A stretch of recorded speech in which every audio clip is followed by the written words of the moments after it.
जो भी फारूक अब्दुल्ला जी का सिल लेके आएगा फारूक अब्दुल्ला का, उसको मैं 1 लाख रुपए का इनाम दूंगा। মমতা বন্দ্যোপাধ্যায়ের বিরুদ্ধে বিজেপির যুব নেতার ফতোয়া ঘিরে বিতর্কের রেশ এখনো কাটেনি। তার মধ্যে এবার ন্যাশনাল কনফারেন্স সাংসদ ফারুক আব্দুল্লাহকে খুনের ফতোয়া।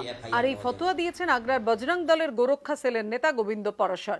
9 এপ্রিল শ্রীনগর লোকসভা উপনির্বাচনের দিন উত্তপ্ত হয়ে ওঠে উপত্যকা। সেই ঘটনা নিয়ে সরব হন Faruk Abdullah. This election has been the bloodiest election this state has ever known. এই মন্তব্যের জন্যই তাকে একেবারে খুনের ফতোয়া দিয়েছেন বজরং দলের নেতা। जो भी फारूक अब्दुल्ला जी का सिल लेके आएगा फारूक अब्दुल्ला का, उसको मैं 1 लाख रुपए का इनाम दूंगा कि ये भारत का नागरिक भी नहीं है, ना भारत का सदस्य, एक आतंकवादी। কিছুদিন আগে মমতা বন্দ্যোপাধ্যায়কে খুনের হুমকি দিয়েছেন আলিগড়ের বিজেপির যুব মোর্চা নেতা যোগেশ ভার্সনেই। ममता बनर्जी के किसी भी कृत्य में इंसानियत बिल्कुल भी नहीं झलकती, इसलिए उनका सर कलम करने वाले को मैंने 11 लाख रुपए का इनाम की घोषणा करी थी। তার আগে আরএসএস নেতা কুন্দন চন্দ্র ভাটের রোষের মুখে পড়তে হয় কেরলের মুখ্যমন্ত্রী পিনারাই বিজয়নকে। मैं इस मंच से घोषणा करता हूं, डॉक्टर कुंदन चंद्रावास,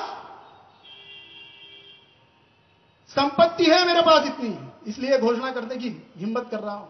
1 करोड़ से ज्यादा का लगभग मकान है, उसका सर काट के ला दे विजयन का कोई मेरे को, वो मकान वो जायदाद में उसके नाम कर दूंगा। আর এবার ফারুক আব্দুল্লাহকে খুনের হুমকি বজরং দলের এক নেতা। যে ফতোয়ার তীব্র নিন্দা জানিয়ে ফারুক পুত্র ওমর আব্দুল্লাহ টুইটারে লিখেছেন, এই ধরনের মানুষেরা সংঘ পরিবারেরই অংশ। ওই ব্যক্তির বিরুদ্ধে পুলিশে অভিযোগ জানানো হবে। ফতোয়ার রাজনীতির বিরুদ্ধে ইতিমধ্যেই দেশ জুড়ে সমালোচনার ঝড় উঠেছে। সংসদে একযোগে সরব হয়েছে বিরোধীরা। সূত্রের দাবি, এই আবহে ভুবনেশ্বরে বিজেপির জাতীয় কর্মসমিতির বৈঠকে রবিবার প্রধানমন্ত্রীও বলেন, বিজেপিতে ভালো বক্তা অনেক, কিন্তু ক্ষমতায় আসার পর কিভাবে মৌন থাকতে হয় সেটাও অনুশীলন করা জরুরি। এমন জীবনযাপন করবেন না যা আমাদের সংস্কৃতির বিরোধী।